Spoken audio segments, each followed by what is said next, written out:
Boa noite, pessoal. Bem-vindos, né? Então, como é que eu crio essas rotinas para quando o meu aluno entra na aula? Às vezes a gente já planejou uma aula, a gente já organizou o cronograma todo daquele aluno e ele chega com uma dor diferente, que foi uma das perguntas que me fizeram. Como é que a gente organiza a parte do treino e a parte da dor? Então, quando eu tenho uma dor já existente, eu preciso primeiro resolver essa dor. Porque enquanto eu não resolver essa dor, eu não vou conseguir acessar plenamente o corpo do aluno. Então, os alunos já sabem, quando eles entram, meu estúdio é muito pequenininho, quando eles entram pela porta, eu já passei um raio-x. O que a gente precisa procurar nesse raio-x? Então, o aluno entrou, a gente vai olhar como é que ele está caminhando, como ele está respirando, se ele está mais girado para um lado, se ele está mais girado para o outro. Com o passar do tempo, a gente vai entendendo qual é a linguagem daquele corpo, em função de como ele trabalha, se é um dentista, se é um arquiteto, se é um engenheiro. O que essa pessoa faz? Fica muito tempo em pé, fica muito tempo sentado? Tudo isso, quando eu vou olhar para uma pessoa que eu vou planejar um treino, eu preciso levar em consideração quem é essa pessoa, o que ela faz. Aí depois eu vou começar a conversar com essa pessoa e saber das dores prévias. Ah, não tenho nenhuma dor hoje, mas eu já quebrei um pé, eu já engessei o braço, eu já tive um acidente de carro, que eu fiquei de cama durante 2 meses. O que essa pessoa viveu de traumas? Isso é uma das coisas mais importantes que a gente tem que se perguntar quando eu tenho alguma pessoa com dor na minha aula. Por quê? Porque em cima disso eu vou identificar da onde vem essa dor. Ela é uma dor que começou agora, mas ela tem uma origem, talvez, numa queda de cavalo quando eu tinha 7 anos. Então eu preciso saber fazer as perguntas certas. Quando o aluno chega, eu preciso ter um conhecimento visual de enxergar o corpo dele em 3 dimensões, ou seja, aonde ele move, aonde ele não move, como ele fica parado. E tudo isso eu vou começando a armazenar dados para poder fazer um bom treinamento. A gente não consegue preparar um treino para alguém que a gente não conhece, né? Então, quanto mais observador eu for e quanto mais eu tiver disponível dados que esse aluno vai me fornecendo, porque às vezes ele escreve na ficha: não tenho dor nenhuma, não tenho nada, na aula experimental, né? Aquele aluno que tu olha assim, poxa, que aluno perfeito, esse eu vou poder botar para malhar. E aí, conforme a aula vai andando, a pessoa, eu lembrei de tal coisa. Quando eu era pequena, eu caí, eu tranquei o braço na porta, não sei o quê. E aí, a outra vez, eu tava na praia, eu fui surfar. E aí, eles começam a lembrar. Por que eles começam a lembrar? Eles começam a lembrar porque o movimento, todas as nossas lesões, todos os nossos traumas, todas as nossas quedas, estão guardados no movimento. Conforme a gente vai movendo, a pessoa vai começando a liberar todas essas lembranças e começa a se lembrar de coisas que ela nem sentia mais, mas que com certeza influenciaram agora no como ela move. Porque onde a gente tem qualquer trauma, qualquer período que eu fiquei com a minha perna engessada, qualquer período que eu fiquei com o meu braço engessado, qualquer período que eu fiquei de cama, eu deixei os meus tecidos mais rígidos. E quando eu tenho rigidez de tecido, eles começam a se colar. E no que eles começam a se colar, dependendo de onde é esse local, eu começo a não ter mais uma transferência de carga ao longo do corpo. Isso é muito importante. Porque quando eu começo a não ter mais uma transferência de carga ao longo do corpo, eu começo a criar rotas alternativas. Então eu começo a compensar a função.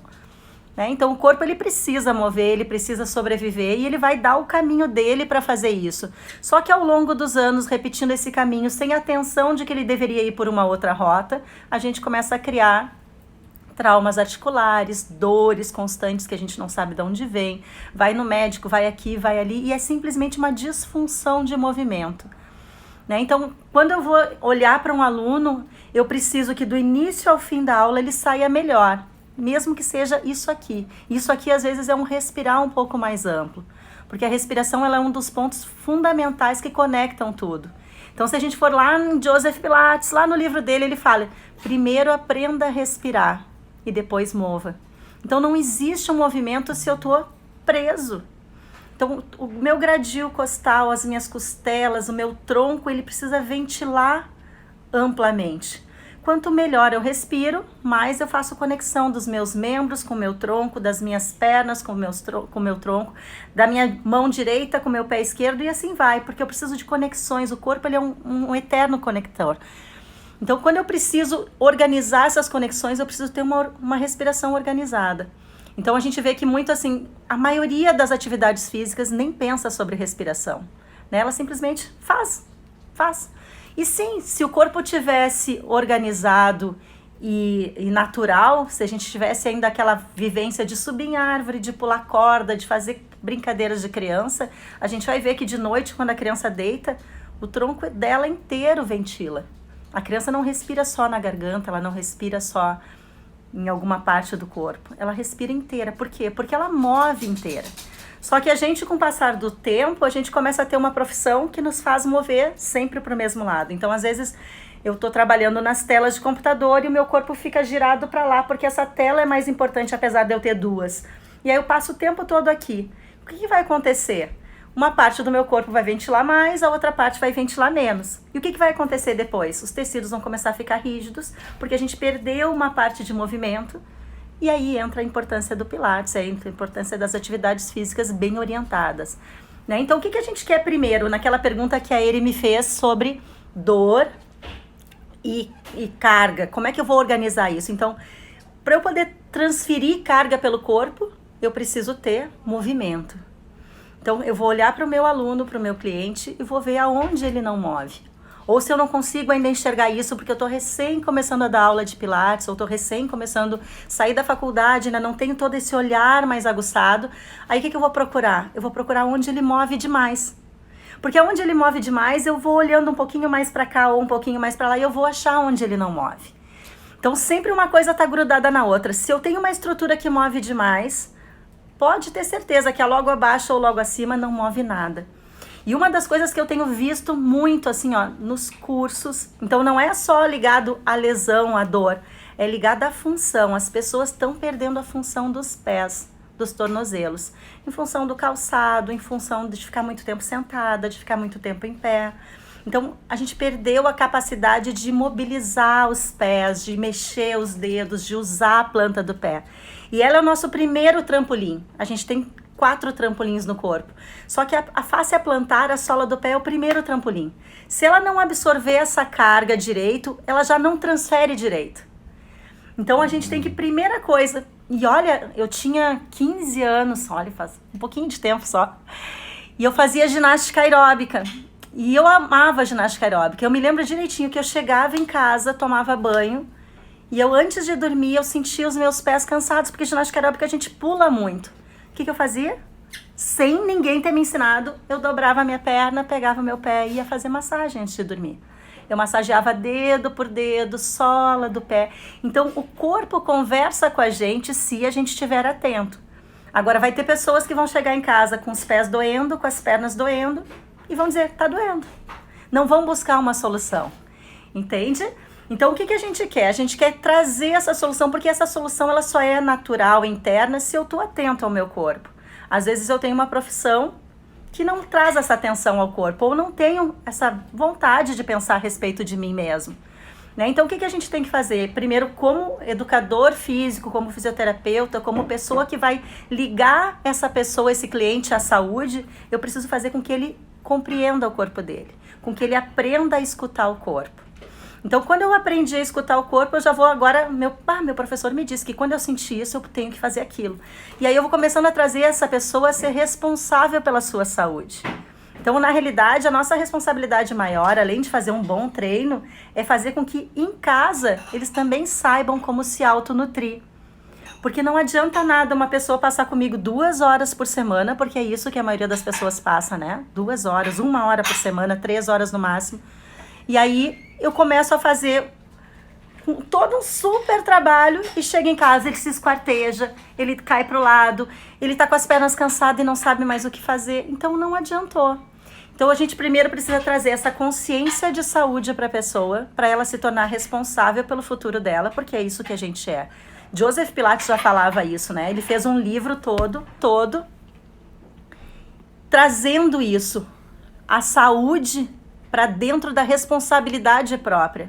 O objetivo dele não era que as pessoas fossem fazer aula de ginástica com ele. O objetivo dele é que as pessoas pegassem aquele livro, pegassem todos aqueles exercícios de solo e fizessem a própria aula em casa. Fossem responsáveis por si. E eu acho que esse é o nosso maior desafio, porque as pessoas querem largar na mão do profissional de saúde e dizer, ó, agora essa parte tu cuida, eu estraguei, agora tu cuida. E não, a gente aos pouquinhos tem que estar trazendo para essa pessoa a capacidade dela se nutrir. Como é que a gente faz isso? Com informação, com estudo, com ensino. A gente precisa ensinar para as pessoas como elas podem ter uma qualidade de vida melhor, se sentando melhor. Então eu uso muito o exemplo do Luca aqui em casa. O Luca agora que ficou muito tempo trabalhando na sala, no quarto dele, né? Então tem a estante, tem a bancada, tem 2 telas, tem a cadeira, tem tudo. Mas ele tá cansado, porque antes quando ele ia trabalhar fora, ele pegava o ônibus, ele caminhava até o local, na hora do almoço ele saía, então tinha movimento. Agora eu saio da cadeira e vou para a mesa, sento de novo. Eu saio da mesa e volto para a cadeira. Então o que acontece? Uma pessoa muito alta, muito tempo sentada, não vai ter uma boa circulação, não vai ter um bom trabalho de retorno, não vai ter um bom trabalho de alongamento, vai ficar encurtado, vai ficar compensado. E aí a gente conversou, e ele é uma pessoa muito consciente, eu só precisei conversar uma vez. E agora o que acontece? Todo dia, no intervalo que ele tem, na hora do almoço, ele termina e deita no rolo. Então tem aquele rolo de Feldenkrais, ele se alonga, ele deita na bola, ele faz alguma coisa na Fly Moon e mudou a qualidade de vida. Mudou a capacidade de ficar mais horas trabalhando. Quanto mais a gente melhora o circulatório, quanto mais a gente melhora o deslizamento dos tecidos, mais ativo a gente fica, porque o retorno facilita também o pensar. Não pensa que o sangue chega fácil lá em cima, né? Então o que a gente quer é promover essa capacidade de que as pessoas tenham possibilidade de gerir a sua saúde, se sintam aptas a gerir a saúde. Então, quando eu vou preparar a aula de alguém, que foi a pergunta da dor, eu primeiro vou investigar essa dor, né? Da onde vem? Desde quando? Quanto tempo tem? Tem alguma lesão? Tu tem alguma recomendação do teu médico? Já fez algum exame? Que tipo de dor é essa? Dói sempre? Dói quando tá parado? Dói quando tá sentado? Dói quando tá em pé? Eu preciso saber que dor é essa, da onde ela vem. E depois que eu descubro que dor é essa, eu vou conferir no corpo o que essa dor já afetou em função. Né? Então agora, eu tenho uma dor nas costas constante. Toda vez que eu levanto, eu contraio o meu bumbum e eu jogo o bumbum lá pra frente e eu descanso nas costas para caminhar. Então eu já sei que tecidos já não estão mais funcionando. E aí em cima dos tecidos que eu vi que não estão mais deslizando, que não estão mais funcionando, eu vou planejar a minha aula. Então eu preciso primeiro abrir o espaço naquele local, porque aonde não tem espaço não circula movimento, não existe uma conexão de transferência. Então imagina lá, a gente tem os tecidos faciais e eu preciso que eles deslizem um pelos outros para poder fazer essa transferência de carga. Quando o edema chega, o edema fica nessa camada que deveria ser diagonal e ela fica dessa forma, perpendicular. O que é isso aqui? Isso aqui é horizontal, isso aqui é vertical, ela fica vertical. Quando ela fica vertical, ela consegue deslizar? Não. Então, enquanto tiver líquido ali, eu não vou conseguir ter um deslizamento de tecido. Entendem isso? Parece simples, mas às vezes a gente não consegue achar esse simples. Então, o que eu vou fazer primeiro? Eu vou hidratar aquele tecido. Então, eu preciso fazer com que aquele líquido velho saia, para líquido novo entrar e para que aquele tecido comece a se recuperar, para que aquele tornozelo, para que aquela articulação volte a ter função.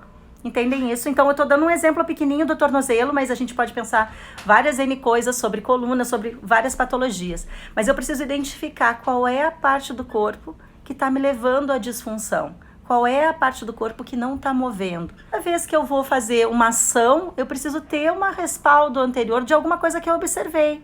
Senão é uma ação sem função. Quem fica só criando macaquices é legal? É, porque o corpo quando move, o que eu acho genial do Pilates é que independente do que a gente faça, ele dá certo. Porque ele foi bem estruturado dentro de todas essas cadeias, dentro de todas... Se a gente for parar para pensar, Pilates já fazia os balanceios, ele já fazia as isometrias, ele já usa as molas, que é um trabalho fantástico de dissipar carga, né? Então, a gente já tem tudo dentro dele, todo o trabalho do sistema facial já está dentro do trabalho de Joseph. Mas a gente precisa entender o que a gente está fazendo, senão eu fico dando tiro para tudo que é lado, em alguma hora eu acerto, mas e aí? Eu vou saber para onde continuar aquele trabalho que eu só dei um tiro ao léu sem saber? Então isso é muito importante, a gente se apropriar do conhecimento. Então, eu primeiro resolvo qual articulação não está funcionando. Primeiro eu entendo sobre a mecânica daquele corpo. Depois que eu fiz isso, aí eu vou poder planejar. Então, com um corpo com espaço, com um corpo que eu tenho mobilidade em todos os sentidos, agora eu vou começar a fazer o planejamento de força. Como é que eu ganho força nos tecidos? Qual é a carga para aquele corpo? Eu quero trabalhar o tendão, eu quero trabalhar o músculo. O que eu quero trabalhar? Como eu chego nesse trabalho? Porque o deslizamento que precisa acontecer, ele precisa acontecer em todos os tecidos. Não é só um deslizamento se a gente vai pensar, não, são os grandes músculos. Não, é intramuscular o deslizamento. Eu sei como fazer esse deslizamento intramuscular. Então, é todas essas coisas que a gente precisa buscar na ciência, né? E a gente está buscando respostas para as coisas que a gente vinha observando, para entender cada vez mais sobre o corpo, porque o corpo é o mesmo, ele não mudou. A nossa compreensão sobre ele é que está mudando, porque a gente tem mais ciência hoje, porque a gente tem mais capacidade de testagem. Os equipamentos nos mostram mais coisas. Antes era muito empírico, né? Eu percebo que aquilo acontece, mas não sei explicar aquilo. Então agora a gente tem explicação para muita coisa e é fantástico, assim, quando fiz o curso com o Antônio Esteco, eu passei 6 dias em São Paulo, imersa em fáscia. Quando eu saí de lá, eu falei, meu Deus do céu, eu me preparei minha vida inteira para estar aqui. Porque eu tive a comprovação de tudo que eu vinha fazendo empiricamente, porque a gente acha o caminho, porque o corpo é um só.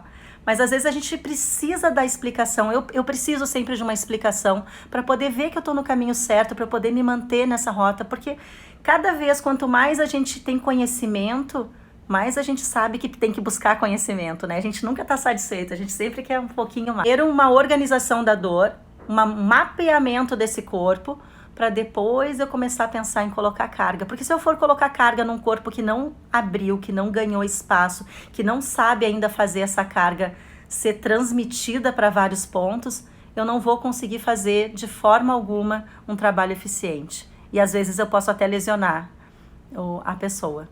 Deixa eu ver aqui a outra pergunta que teve. Em consideração na hora que eu for planejar o treino dos meus alunos. Quando eu vou planejar o treino, eu preciso primeiro, além de ter aquele histórico do aluno, agora eu vou para o olhar do profissional. O que eu enxergo que é aquele aluno? Aquele aluno é mais rígido ou aquele aluno é muito flexível?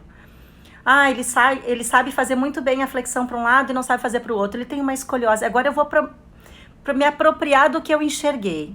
Então, depois que eu vi que a gente tem 2 tipos de alunos, né? Tem aqueles rígidos, hipertróficos, que vão sofrer para alongar, e tem aqueles que a gente bota a perna lá em cima, tipo dançarinos, que eles vão se alongar com muita facilidade. São trabalhos extremamente diferentes. E eu vou confessar para vocês, o rígido é mais fácil de trabalhar do que o flexível.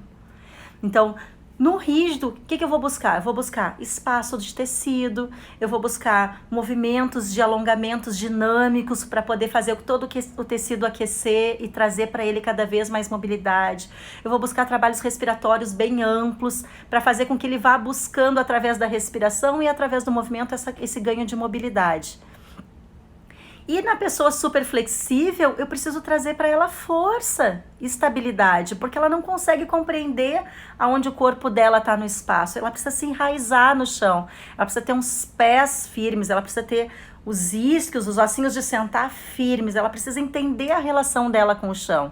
Então, a pessoa mais rígida, ela tem uma relação muito forte com o chão, tão forte que ela fica densa, né? Então ela é capaz de carregar grandes cargas que ela não vai se machucar, mas se ela tiver uma instabilidade no meio da vida dela, ela vai se machucar. Então o que eu vou promover para ela? Aulas de Fly Moon, que tem uma certa instabilidade, que o corpo vai ajustando o equilíbrio para fazer isso acontecer.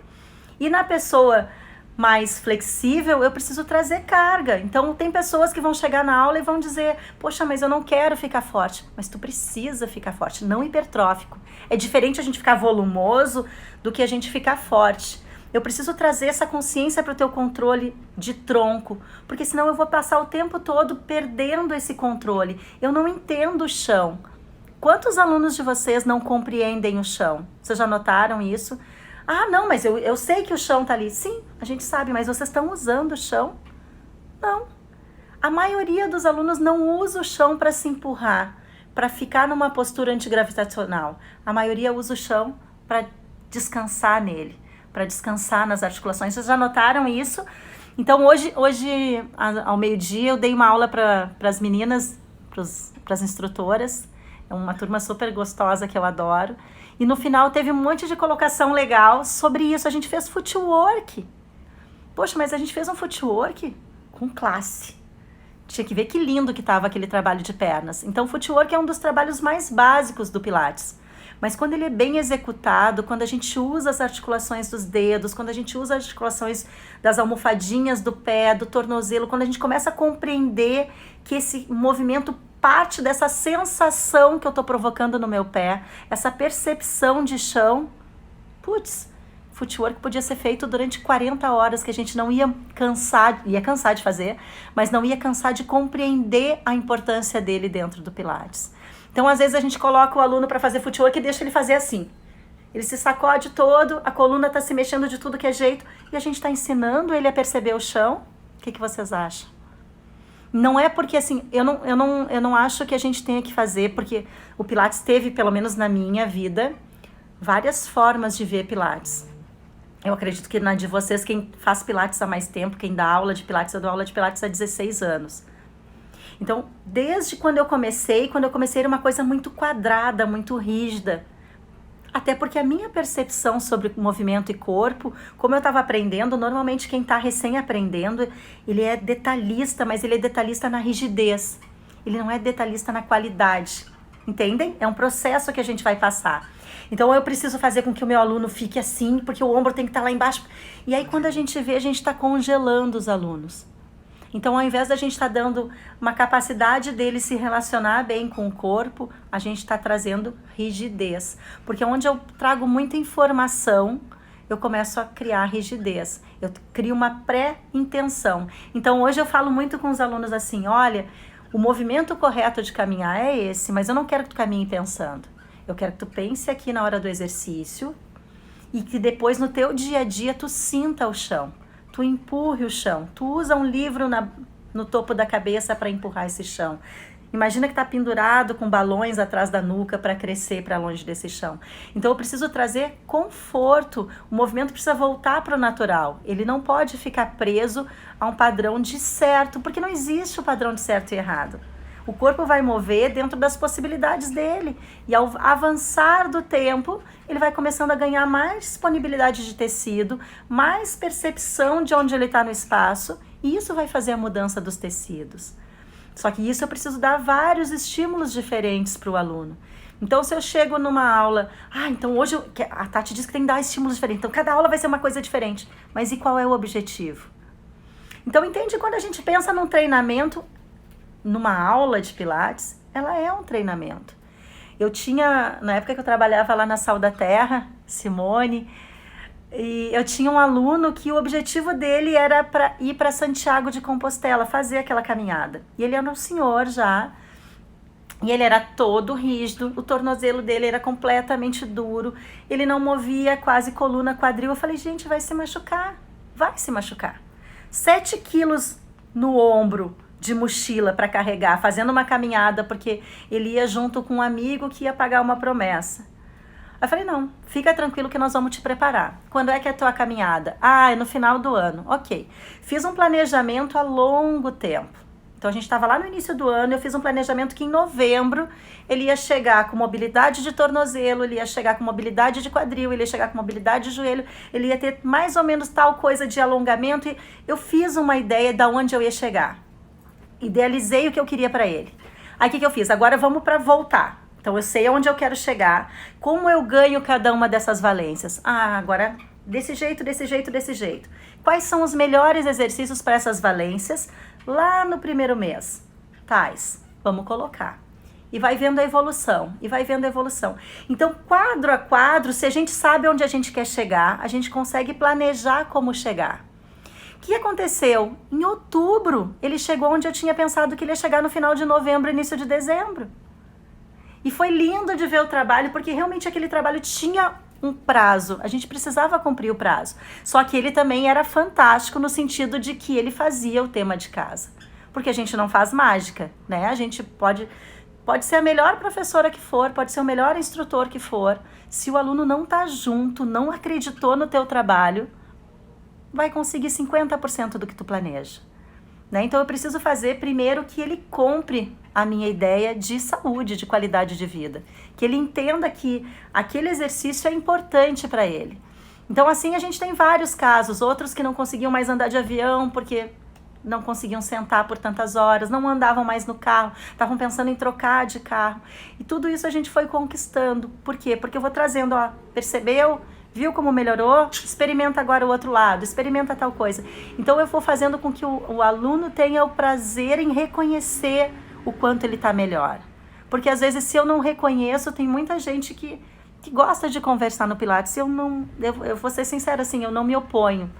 E aos pouquinhos a pessoa vai diminuindo a conversa porque ela vai começando a se dar conta de que ela precisa prestar atenção no que ela está fazendo. Agora se eu chegar, não, aqui é a minha aula, vocês têm que ficar... Eu acabei com a pessoa.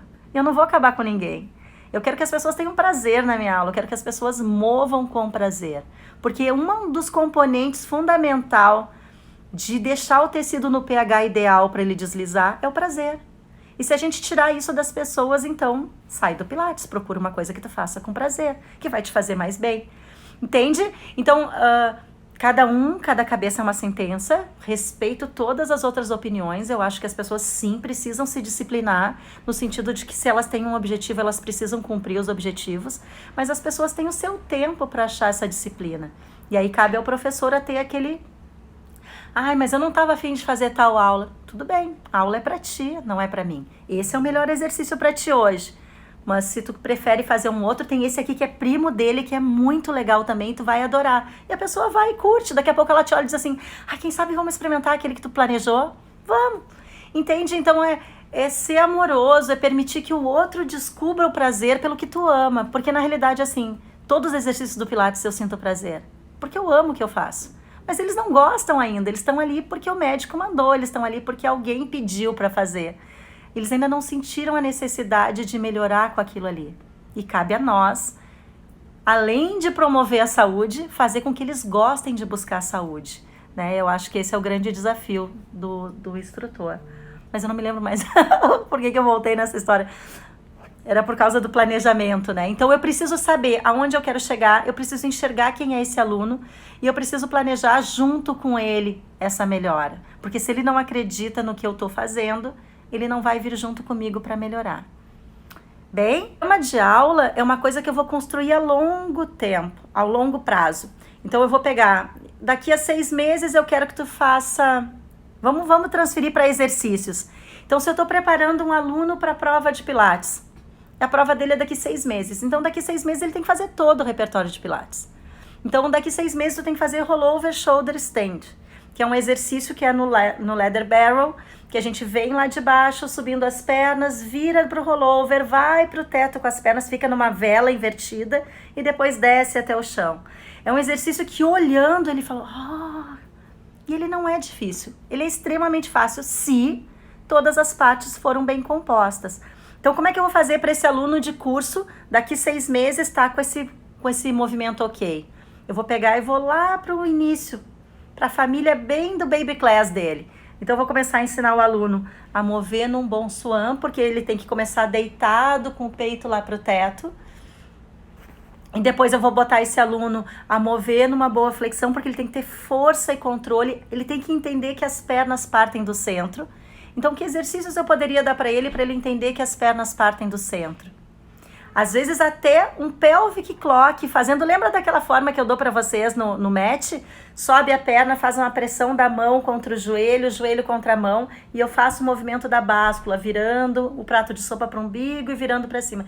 Então eu estou começando a fazer uma relação das minhas pernas com o meu assoalho pélvico, com a minha parte inferior do abdômen. Eu começo a fazer uma relação do meu braço com a minha perna, com o meu tronco, porque o meu braço está resistindo à força que a minha perna está fazendo. Lembram desse exercício? Depois eu relembro para vocês. Hoje eu não estou com a roupa adequada, ratei. Mas eu começo a construir esse exercício. Então eu acho super legal, assim, para quem está começando a dar aula de Pilates, começar a criar as famílias. Então, a família do rollover shoulder, qual é? É rollover do solo, é a Short Spine Massage, Long Spine Massage, ela é a Tower. Quem mais está dentro dessa família? Não precisa. Dentro de uma família eu tenho aquelas pessoas que são iguais e eu tenho aquelas pessoas que são diferentes, mas que somam na família, né? Então, às vezes, a família do Rollover Shoulder vai passar por um Swan, que não é igual, mas é igual, porque a gente precisa ter uma boa extensão de torácica para fazer. Então, o que eu preciso quando eu olho para um exercício? Eu preciso compreender aquele exercício. O que o meu corpo precisa ter para executar bem aquele exercício? Ele precisa ter uma boa força de extensores, bom controle, entendimento que as linhas de perna e o adutor são fortes para trazer a carga para o centro. Eu preciso ter uma boa descarga de peso. E agora, depois que eu compreendi, que eu dissequei aquele movimento, agora eu vou buscar no repertório que exercícios do Baby Class me ensinam. Porque Pilates a gente não aprende no exercício evoluído. O exercício evoluído eu já tenho que ter todos os princípios dentro do meu corpo e eu simplesmente aprendo uma coreografia. Entendem isso? Por isso que é fascinante quando a gente treina. Eu treino desde, 2007, 2008, eu treino as pessoas para a prova de Pilates. É muito tempo vendo o movimento de qualidade. Porque as pessoas, quando vão para uma certificação de Pilates, elas vão para essa certificação com uma vontade de se conhecer, de se desafiar. Elas não vão, não, esse exercício eu não quero fazer. É diferente o aluno de curso para o aluno normal, que às vezes ele não entende por que ele está naquilo ali. O aluno de curso, ele gosta do que ele está fazendo, ele quer entender cada vez mais sobre o que ele está fazendo. Então é muito bonito essa construção desse trabalho. Eu tive muita sorte, muitas bênçãos na vida, assim, de trabalhar com esse pessoal que gosta do que está fazendo, né? Então, e aí a gente vai aprendendo, quanto mais perfeito o movimento é, mais desafia o teu olhar para ver o que aquela pessoa precisa de minúcia para melhorar aquele movimento. Então, quando eu estou fazendo a preparação de um exercício, eu estou fazendo um planejamento de aula. Então, aula a aula, eu vou preparando nas famílias aquele exercício. Então, eu vou trazendo as valências físicas para aquele corpo. E isso não precisa ser só para o aluno de curso, isso para todos os nossos alunos. A gente pode transferir o que eles precisam em exercício. Consegue entender isso? Um aluno que é encurtado de cadeia posterior, qual é o exercício que é mais desafiador para alongamento de cadeia posterior? É tal. Sit push through front. Bom, então esse vai ser o desafio do meu aluno. E agora, quais outros exercícios eu preciso compor a primeira aula dele para poder chegar lá? E quais outros exercícios eu preciso compor o segundo mês dele para poder chegar lá? E é assim que a gente cria as nossas rotinas de aula. Entende? Então eu preciso entender das famílias, eu preciso conhecer o repertório, eu preciso saber o que esse repertório desafia no meu corpo, o que ele agrega no meu corpo. As pessoas que são mais rígidas têm mais facilidade para qual repertório? Para esse. Qual que eu tenho que dar? O outro? Ou não, às vezes eu preciso dar um que é fácil para que a pessoa, poxa, eu consigo fazer, eu sou capaz de estar aqui. E aí depois que eu ganhei a confiança dela, eu vou buscar um repertório mais desafiador, porque ela agora começou a entender que ela é capaz. Entendem isso? Toda vez que eu tenho um aluno que entra na sala, mesmo que eu tenha traçado a melhor aula do mundo, se ele entra diferente e me fala alguma coisa, eu preciso aprender a escutar. Eu preciso saber que hoje eu passei o pé no pano e eu vou fazer tal exercício, tal movimento eu já percebi. Olha quando é bárbaro, quando o aluno já chega na aula e diz assim, tal movimento eu já percebi que me trouxe dor. Olha o quanto a gente fez que esse aluno, ou quanto ele já tem a consciência sobre a vida dele. Que importante é isso. Quando eu percebo que me prejudica, aos pouquinhos eu vou aprendendo vários antídotos para tirar aquilo que me prejudica mais rápido da minha vida. E aí é rapidinho, aquela coisa que antes demorava um mês para sair, aquela dor que vinha para ficar, ela começa a ser passageira, ela começa a ir embora muito rápido. Então, quando eu vou construir a aula, eu preciso pensar em tudo isso. Eu preciso entender das famílias de movimento, eu preciso entender quem é o meu aluno, eu preciso saber os objetivos dele, eu preciso ver onde ele não move. E aí eu vou aos pouquinhos dando movimento para onde ele não move, fortalecendo aonde ele não tem força, alongando aonde ele não tem alongamento. Então eu sempre vou fazer esse espelho. O que ele não tem é o que eu quero trazer para a vida dele. Mas e aí, qual é o mais importante? É primeiro ganhar espaço. Toda vez que eu ganho espaço, eu tenho capacidade de comunicar uma parte do corpo com a outra. Porque essa comunicação não passa só dos membros para o tronco ou dos membros inferiores para o tronco, ela passa pelos órgãos. Então, todos os tecidos estão se comunicando. E se eu tenho uma pessoa que respira muito pouco, ela não faz uma massagem visceral adequada, o assoalho pélvico dela vai começar a ficar mais rígido. E aí o amortecimento todo que o pé deveria dar e transferir essa carga para o resto do corpo começa a criar impacto em algum ponto específico. E aí a gente cria uma lesão. Então a gente precisa primeiro lembrar que somos seres movedores, nascemos para mover. Então o bebê ele já começa a engatinhar, ele já começa a buscar, e aí entra a história dos sentidos, né? Então quando a gente começa... Por que o bebê busca com um olhar para alguma coisa? Porque ele viu uma luminosidade, porque ele escutou um barulho, porque ele foi atrás de algo que está acontecendo. E aí a gente às vezes chega no médico, o médico diz, ó, a partir de hoje vocês têm que girar o corpo inteiro junto. Acabou. Quantas pessoas vocês notam? Façam esse teste. Vai chegar todo mundo doido no estúdio de manhã. Segunda, né? Quantas pessoas têm a cabeça inclinada por lado porque esse ouvido escuta melhor do que o outro? Vocês já pensaram sobre isso? Muitas vezes a gente tem um lado que escuta melhor ou que enxerga melhor que o outro. O que acontece? Digamos que a pessoa está fazendo um assisted roll-up, está fazendo um rolamento para frente e ela fixa o olhar enquanto ela vai subir. O que aconteceu na mesma hora? Tensão cervical. E aí a pessoa fala, abdominais não são para mim. Assisted roll-up é uma mobilidade de coluna, não é um exercício para fazer força. É um exercício que a gente tem que permitir a coluna mover em mobilidade, mover em flexão. E quanto mais mobilidade eu tenho nas minhas articulações, mais elas se nutrem. Então toda vez que eu preciso nutrir uma articulação, eu preciso que ela tenha compressão e descompressão, para levar líquido para ali, para tirar líquido dali, para levar líquido para ali, para tirar líquido dali. E os tecidos todos em volta estão se mexendo e as coisas começam a funcionar bem. Então, quando eu faço uma pessoa olhar para dentro enquanto ela faz o movimento, ela começa a perceber, poxa, como é fácil mover em flexão. Ou olhar para cima enquanto ela está movendo em extensão. Poxa, eu achava que eu não tinha esse movimento em mim. Como é fácil fazer isso? Por quê? Porque quem antecipa que músculos eu vou usar no meu corpo são os meus olhos. Então, olha quão é importante essa relação que a gente precisa de trabalhar os olhos. Então, se a gente está com pouca mobilidade de torácica e eu faço um movimento dos olhos bem rapidinho para um lado e para o outro, e depois eu vou mover, eu baguncei tanto meus sistemas que ele libera o movimento para os lados. Depois experimentem. Tá? Então, trazer para a aula de Pilates essa capacidade de começar o movimento pelos sentidos. Quero sentir um cheiro. Olha como rapidinho eu consigo fazer uma respiração anterior. Olha como rapidinho a minha coluna torácica move em extensão. Só porque eu quero sentir um cheiro, eu já não levei a minha mobilidade para a lombar. Eu mantenho ela na torácica, que é onde a gente tem maior dificuldade de mover. Ah, eu quero escutar o vizinho de cima. Olha como cresceu. Então, os nossos sentidos, não só assim, a gente está falando bem rasamente sobre isso. Mas rasamente a gente já tem uma grande evolução. Os nossos sentidos são fundamentais que sejam trabalhados numa aula, né?